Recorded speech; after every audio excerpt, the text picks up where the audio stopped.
नमस्ते good morning friends मो Nilachal Parida Odisha poultry farm channel रे आउटा देखो आपण मानको स्वागत।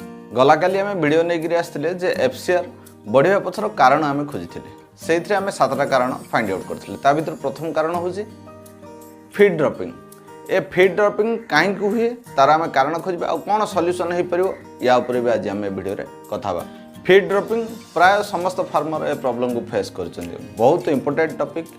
आज वीडियो रे आमे टोटाली एनालाइज करबा जे फीड ड्रॉपिंग हा पछर कारण कौन आमे स्टेप्स नहीं परिबा। ड्रॉपिंग हवा पछर आमे चारिटा मुख्य कारण खोजी के देखिबा आ एमिति 10टा स्टेप पय आमे फाइंड आउट करबा जो सब 10टा स्टेप को गोटे फार्मर जदी फॉलो अप करे ताले फार्म रे फीड ड्रॉपिंग रो प्रॉब्लम आगो को केबे हेले भी रहबो। चलन तो विलंब न करी वर्तमान टॉपिक को जिबा वीडियो आरंभ करबा। फीड ड्रॉपिंग रे प्रथम रीजन होची लेस वाटर इनटेक। कौन सी कारण बसत बार्ड जदि कम पानी पीवा आरंभ कले ताहले फीड ड्रॉपिंग होवार चांसेस 100% रोची। एबे देखिबा कौन एमती कारण हे पारे जे जोथि पइली बार्ड हमर कम पानी पियंती। प्रथम रीजन जदि हमर वाटर लाइन प्रॉपर्ली सफा हेनी किंबा आपण प्रति मासकरे थरे जदि फ्लश करू नाहदी ताहले बार्ड हमर पानी पीवा धीरे धीरे कमै देबे। आपण जमिते फीड रो बाकायदा गोटे डाटा मैनेज करचंदे वाटर भी सेमी जदि गोटे डाटा मैनेज करिवे ताहले ए प्रॉब्लम को आपण इजीली फाइंड आउट करि परिबे। या को इंस्टेंट रिलीफ पाई बोली आमे पानी रे किछि मात्रा रे सॉल्ट ऐड करिबा। प्रति 1000 लीटर रे आपण 2 केजी सॉल्ट ऐड करि परिबे। पानी रे सॉल्ट ऐड कला पर भी जदि वाटर इनटेक बढ़ेनी ता माने कोड ना कोडे बार्ड को गाउट होबार संभावना अछि। या ऊपर बी केयर। 2 नंबर बहुत इंपोर्टेंट रीजन एक तो हमर लीटर ओदा हबा किंबा फार्म रे एमोनिया गैस जनरेट हबा।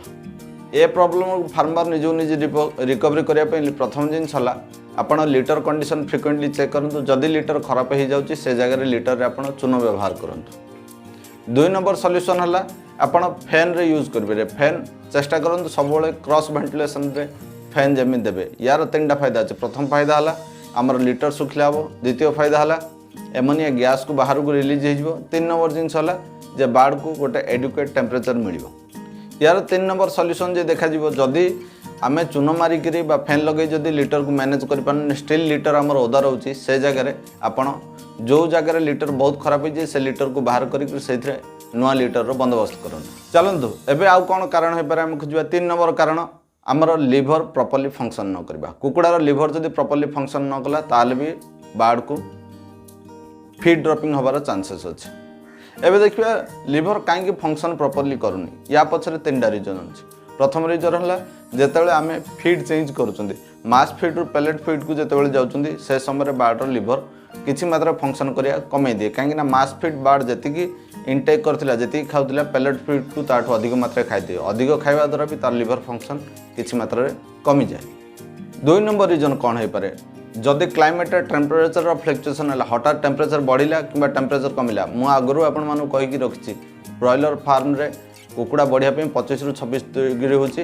Ideal temperature. 25 डिग्री रु तळू खसिले भी बार्ड को स्ट्रेस हेबो 26 डिग्री रु अधिक ले भी बार्ड को स्ट्रेस हेबो। जेमती स्ट्रेस हेबो बार्ड रो लिवर फंक्शन बहुत मात्रा कमी जीवो। 3 नंबर रीजन जदि मॉइस्चर फीड बा बेसी दिन रो ओल्ड स्टॉक फीड आमे बार्ड को देले फीड जदि मॉइस्चर हो जाइबा ओल्ड स्टॉक रो फीड आमे बार्ड को दउचंदी कोन ना कोटे से फीड खाइकरी कुकुड़ार लिवर फंक्शन बहुत मात्रा कमी जाए आ लिवर इन्फेक्शन होबार आ ता सहित लिवर डिजीज होबार कुकुड़ा को बहुत मात्रा संभावना थाए।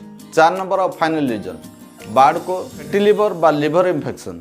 फैटी लिवर बा लिवर इन्फेक्शन होबार प्रमुख कारण होची आम फार्म रो वाटर पीएच 7 रु 8 मेंटेन न होबा ड्रिंकर को डेली क्लीन न करबा फार्म रे टेम्परेचर मैनेजमेंट प्रॉपर न होबा आउ सबुठ जरूरी जिनस आमे जो लिवर टॉनिक रो मैनेजमेंट प्रॉपर्ली जे न जानिबा ताहले ए सब डिजीज होबार संभावना रहउची। वर्तमान जाएंगे आम आलोचना कले जे कौन कौन प्रोब्लेम यार अच्छे और तार सॉल्यूशन कौन। एबे देखिए ओवरऑल कौन एमती 10टा स्टेप गोटे फार्मर नहीं पारिबो जा द्वारा फार्म रे फीड ड्रॉपिंग होबार संभावना ही रहिबनी। चलंतु एबे आरंभ करिया। पॉइंट नंबर 1 ब्रूडिंग समय प्रॉपर टेम्परेचर मेंटेन करिया। पॉइंट नंबर 2 फार्म रे हमर पीएच वाटर पीएच सब बेले 7 रु 8 मेंटेन करिया। पॉइंट नंबर 3 मल्टीविटामिन रो प्रॉपर मैनेज करिया। पॉइंट नंबर 4 ड्रिंकर को डेली सफा करिबा। पॉइंट नंबर 5 आमर वाटर लाइन आ वाटर टैंक को प्रति 25 रु 30 दिन थरे फ्लश करिबा। पॉइंट नंबर 6 फार्म रे वाटर स्पिल होबा बा वाटर ड्रॉपिंग लीकेज को प्रॉपर्ली मैनेज करिबा। या द्वारा एमोनिया गैस को बहुत मात्रा में फार्म रे मैनेज करि परिबा। 7 नंबर सबुठ जरूरी पॉइंट फीड को केबे भी आम लिटर देहरे पकेबानी कहीं ये जस्ट टिके मॉइस्चर बा पानी पड़ले फार्म रे हमर जीवाणु हो जाती। 8 नंबर पॉइंट 17 दिन पर फार्म रे प्रॉपर लिवर टॉनिक रो मैनेजमेंट करवा। 9 नंबर पॉइंट बार्ड रो कंडीशन हिसाब रे प्रति 20 दिन भितर कम से कम दिन में बार्ड को 6 घंटा ड्राई रे रखु बा एम्प्टी स्टमक रे रखु। 10 नंबर और लास्ट पॉइंट फार्म रो डेली लिटर को रैंकिंग करंतु।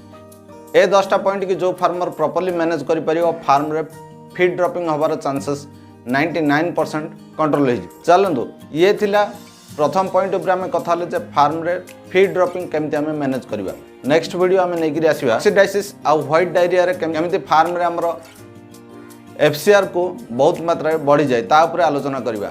वीडियो को लास्ट जाके देखि चैनल को एत सुंदर भल पाइबा समस्त विशेष धन्यवाद।